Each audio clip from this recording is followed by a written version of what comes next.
So is there a game for everyone? One of the things we've tried to do with Xbox is have a great... All right, hey, it's Larry here of Xbox Live. So whether you like to do shooters, you like to race cars, and we have introduced some new elements like Ori and the Blind Forest, really a kind of a heartfelt story. You saw Inside had another that. Last year we talked about Below, these really cool kind of emotionally deep live on stage, new creators are some of the great games we've seen more and more of that. Today. Gaming now with me on stage, fresh from the big stage right here to our little kind of intimate stage, Bonnie Ross from 343 Industries. Yeah. Oh, come on! Yeah. Thank you. She just delivered what everyone's been asking for and more. Thank you for that. Of course, Ted Price from Insomniac Games. We saw some great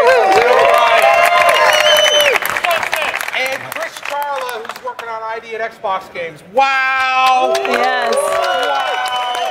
Some amazing stuff there. So that was a lot of fun. Now listen, Yusuf Mehdi and Phil Spencer are going to be joining us momentarily. The media briefing is over. They're actually upstairs. I don't know where they are. They're doing their CNN interviews and so forth. So I want to have you guys sit down, relax. We're going to jump and we're going to get into some questions. And Bonnie, you're sitting next to me, so we're going to start with you. Lucky me. Are you ready? I am ready. Bring it on. So the question is, we talked about Halo 5 Guardians, but let's talk about the Master Chief Collection. Why now? Why now? Yeah, why now? For the first time ever, we actually got to think about a journey, not just an experience, not just over 1 year, but over 2 years. And for us, coming out on Xbox One, we wanted to be really deliberate about the story we told. And as you can see, we've got a little mystery going on that does involve Chief's past and his future. And we look at bringing the Master Chief Collection together on one console for the first time ever is something that plays a tribute to fans, also hints at something new. And then for people that have never played, this is a great opportunity to start now. And it is awesome. Everything's unlocked, 100 maps. For us, it's like something super exciting to do for one. For an amazing, amazing price. It is. Right? $59.99. I don't even know what to say. Pretty cool. Apparently the fans really like that price. Now, Ted, you were on stage. Ted from Insomniac Games. You've been on a lot of E3 stages in the past, but this is the first time we're welcoming to the Xbox stage, right, guys? Yeah. And I have a little. Second. So I have a little Xbox pin for you. Very cool. Okay, oh, so wow. I have one here, and I wanted to officially welcome Ted to the Xbox family. Now I have Lucky Hold on to it. Keep it in a safe place. Now I've got a question Seal for letters you. with it. You've been on stage before, and we've got some Twitch questions, but I want to hear, what's it like working with Xbox? I tell you, it's really cool. I mean, the energy today in this crowd, I think pumped all of us back at Insomniac up, pumped me up on stage just because people are so passionate about the gaming experience, right? I'm looking out, and when I'm showing my game or I'm watching other games up on stage, gamers, right? Gamers get so excited about what's up there on the screen because we all know we can get our hands on it pretty soon, and that's going to be freaking awesome, right? Look at it. It looks awesome. Hey, I know that game. That's familiar.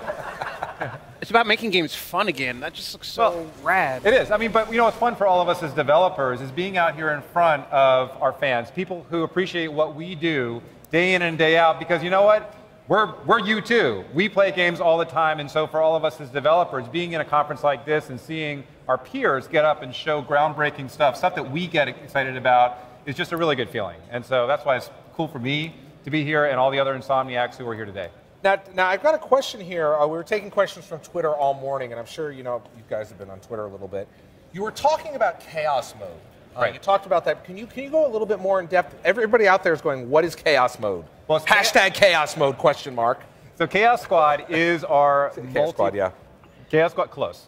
is our multiplayer portion of the game, and in it, you and 7 friends are playing through these big rounds where there are multiple missions. And what's cool about it is, as you are playing through these missions in this open world together, every time you finish a mission, you get to vote on the next mission that comes up. And every one of these is randomized, it's different, and as you are going through, you're earning either chaos points or bonuses for your team, so that at the very end of this round, you get to use them. And how do you use them? Well, at the end, we have this big thing called Night Defense. It's this giant head over heels, crazy moment where you're defending these vats of overcharge with your 7 players. And depending on what you've chosen as you've moved through these missions, it's either very hard with amazing rewards or a little bit easier with rewards that aren't as, say, valuable in the game. Sure. But what's cool is you earn stuff in Chaos Squad and you bring it back to the single-player campaign. So there's a direct link between the two. There's a lot of incentive for players to get out there and play with their friends. Great. Now, don't forget, if you're in the LA area, Wednesday night, we're going to have the Insomniac team down at the Microsoft store at Century City. You're going to have hands-on time. I think it's the first public hands-on time ever. Yeah, we've been very quiet about this. So we're excited for all of you guys to get your hands on it, try it out with your friends, see what you think. All right. Next up, Chris Charla. We're going to get back to you in a second, Bonnie. Chris Charla. I can't wait. Chris Charla, this person on Twitter, Dino Longzer wants to know, how long do indie games take to make? It really depends. If you talk to the typical independent developer, they're going to tell you as long as it takes, right? So there could be a game that gets done in a game jam, over 24 hours or 48 hours, and that could turn into something that you decide is cool and you want to flesh it out and explore some of the concepts, and then all of a sudden you're working on it for the next 3 years. Mm-hmm. That's kind of what happened with Super Time Force from Cappy. They got the core element of that game down really quickly, and then they took as long as it took to get it done. So there's no set answer. Also, I have to say thank you for. I'm so excited about the Halo collection because I live across the street from Frank O'Connor, and every time we talk about Halo, I just constantly talk about like Halo 1, Blood Gulch, 10 flags, 4 Xboxes, 16 people. We play these epic matches, and I just wanted that exact multiplayer experience back, and now it is, and. Well, I'm excited. And I don't even know about you guys, but I learned about it the first time that everybody else here did when I saw it on the screen for the first time. Because I'm actually a Halo fanboy. I've been down to the studio a few times, and Bonnie's brought me down. And I actually have run down. I walk through the studio like this because I don't want to see anything. I don't want any spoilers, and it's awesome to go down there. So I want to thank you on behalf of all the fans. I know everyone here is very excited about. So thank you for that. So. Now, Chris, we were talking about ID games. We saw, and I kind of gave everybody a tip earlier on, is that the show was running. We showed a shorter trailer in the show, but right now we actually have a longer trailer, right? Yeah, this is a lot. Yeah, I think it's at least twice as long. Yeah, twice as long, and more games. Yeah. So still no dubstep. So let's go ahead and roll that right now and take a look. Keep an eye out. There's even more games. Great job so far. Okay. They had you send me.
are going to hurt us.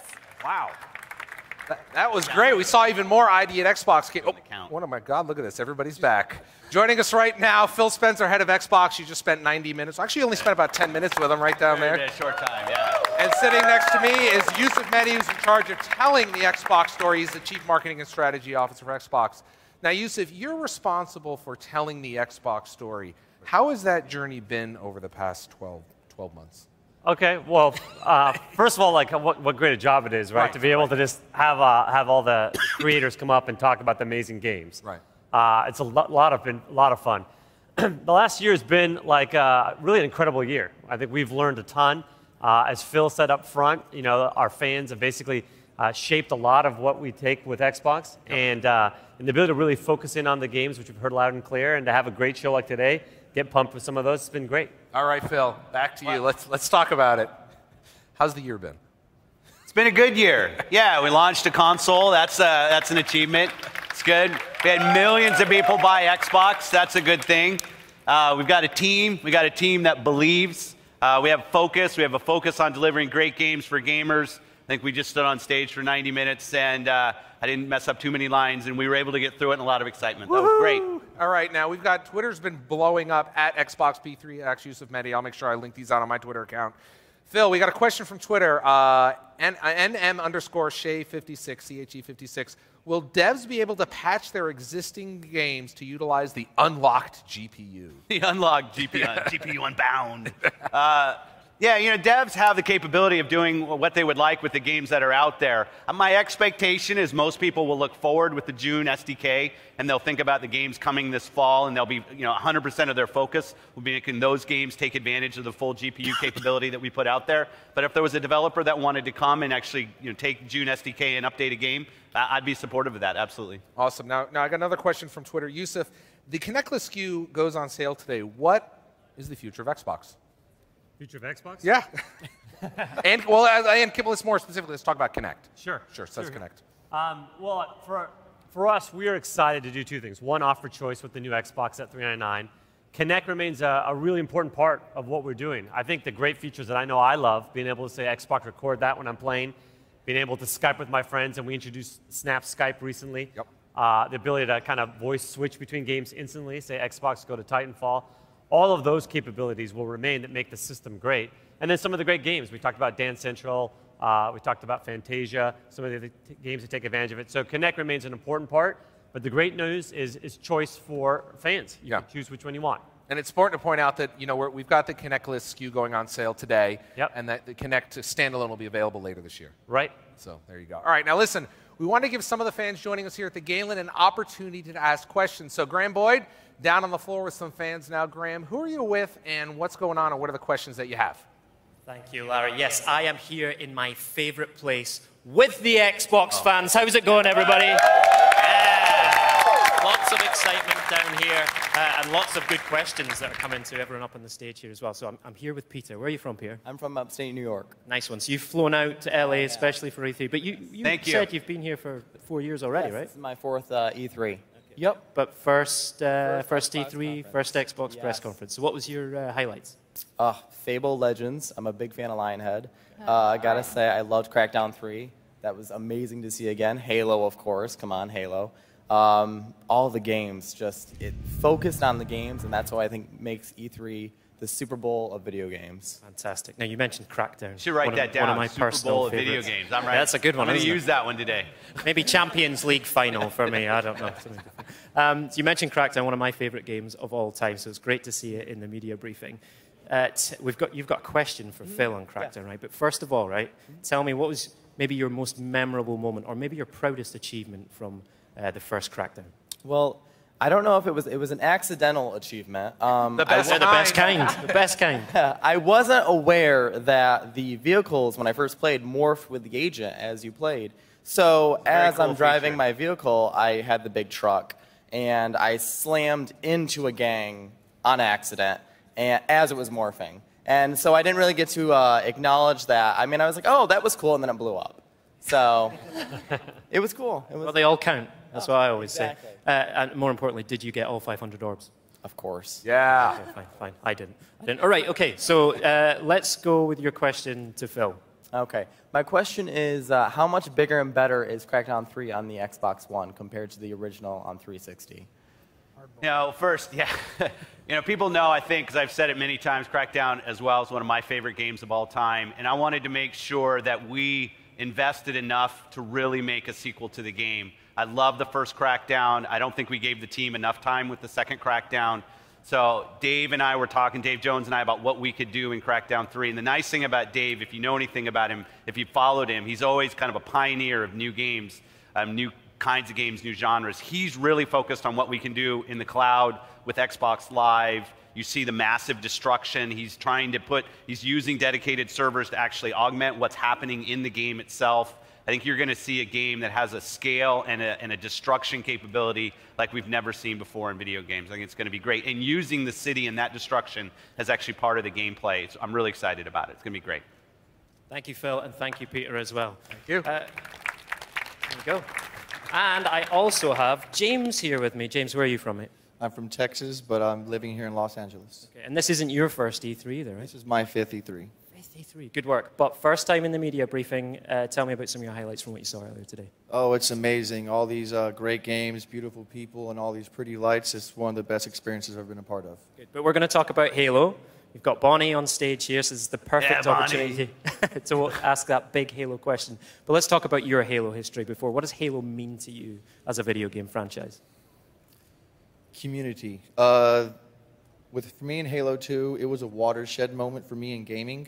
So it was so easy to play with people and talk and connect and play so many different game modes like Capture the Flag and Deathmatch and all that stuff. It's made me the gamer I am today. So how did you feel when we talked about Halo 2 on stage today? I wanted to weep.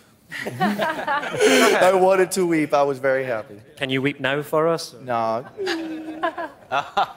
So tell me about maybe the most memorable experience you had on Halo 2 in that great Xbox Live multiplayer. There was this one moment where I was playing Capture the Flag, and we were losing really, really bad. And the last 5 seconds, we were all shooting this guy, well, these Spartans that were carrying these flags up to this point, and they'd grab it, we'd shoot them, they'd grab it, we'd shoot them, they'd grab it, we'd shoot them, and the match would end and we won. That's probably my most memorable Halo 2 experience. But that's quite a few years ago. That's a very specific memory, but that's what Halo does, right? Yeah, so that's what makes this Halo so great. Very good, perfect. And with Xbox Record that, you'll be able to keep those moments. Oh yeah, no, I'm gonna actually have to go through and save them so I have them forever. All right, let's get to your question. So it is about Halo, and here's Bonnie. Go for it. I have a question. You mentioned that there was going to be 100 maps in the Master Chief Collection. Are all those going to be spread across all the different game engines that consisted with Halo, or are they all going to be under one engine? Yep, they're all each one. I think we got a lot of feedback from you guys on Halo, the first Halo Anniversary CE. And so every game has its own engine supported with multiplayer, so experience exactly the way you remember it, but then also, 60 frames per second, all that extra goodness, so exactly the way you want it. Thank you very much. Awesome question. Good answer. Thanks, Bonnie. Who on the panel thinks they're the best Halo player? Quite interested to hear that. No, I'm not. Because we've set up some Xboxes here. No, I'm only joking.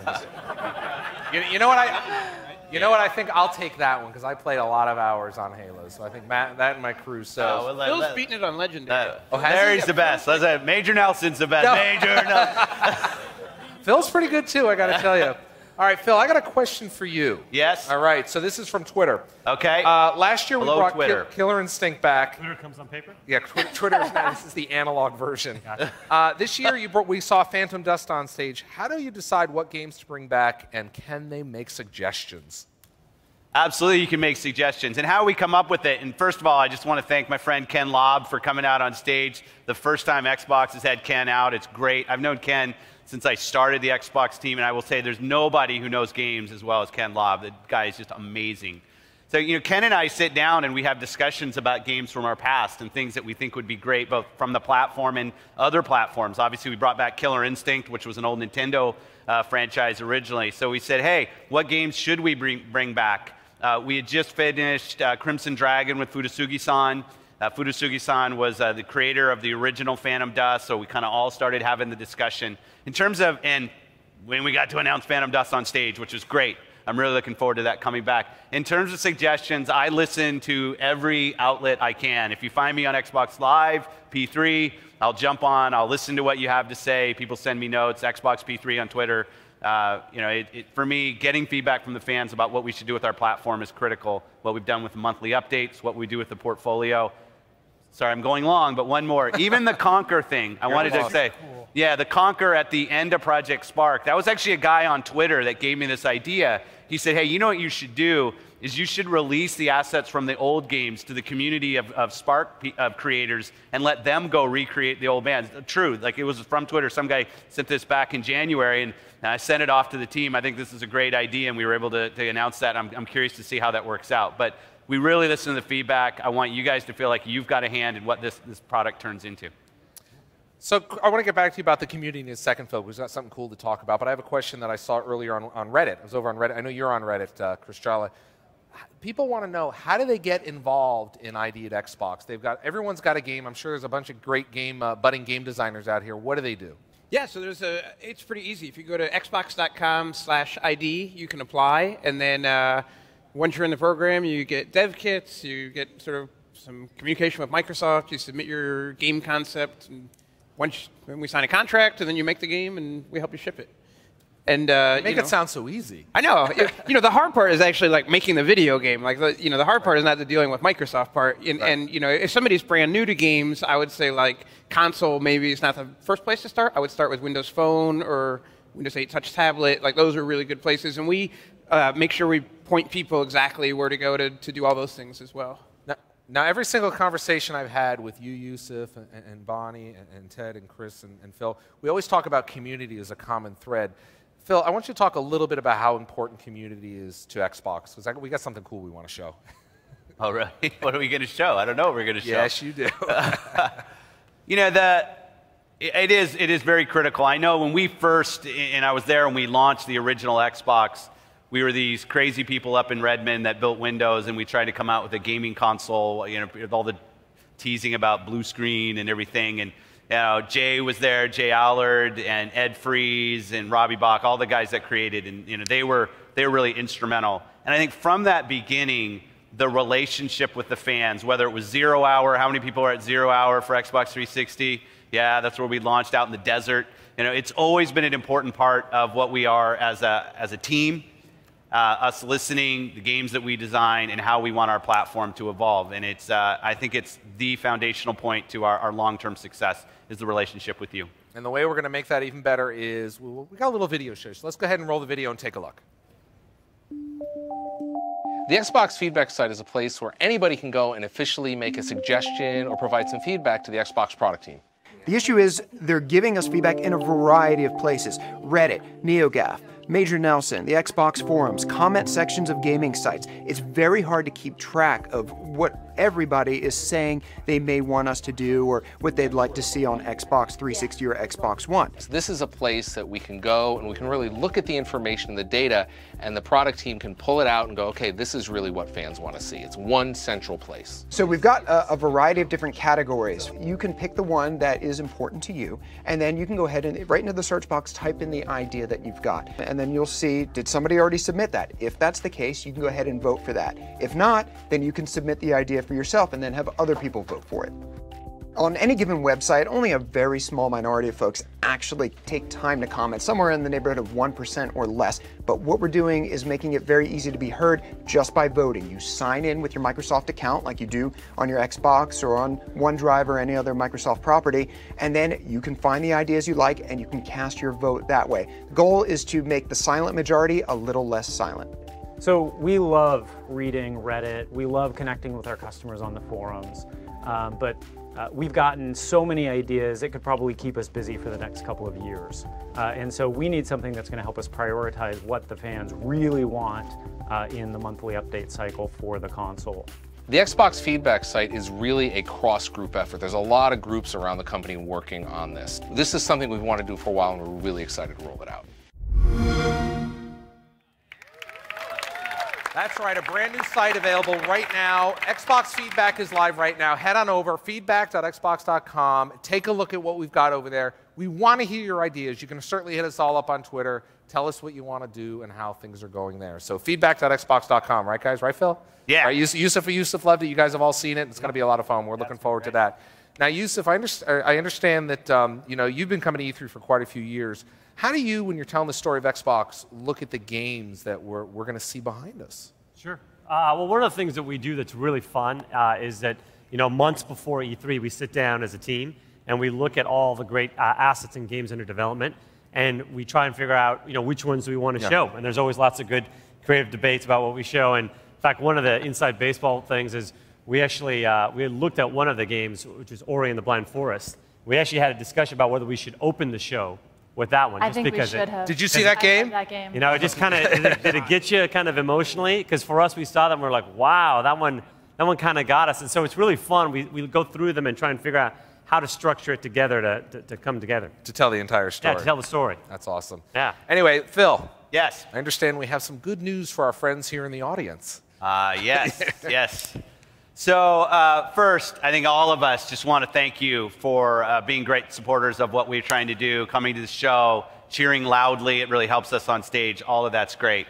Obviously, we're here at E3, 3 days of tremendous, great games from all the platforms, all the publishers. It's great to see.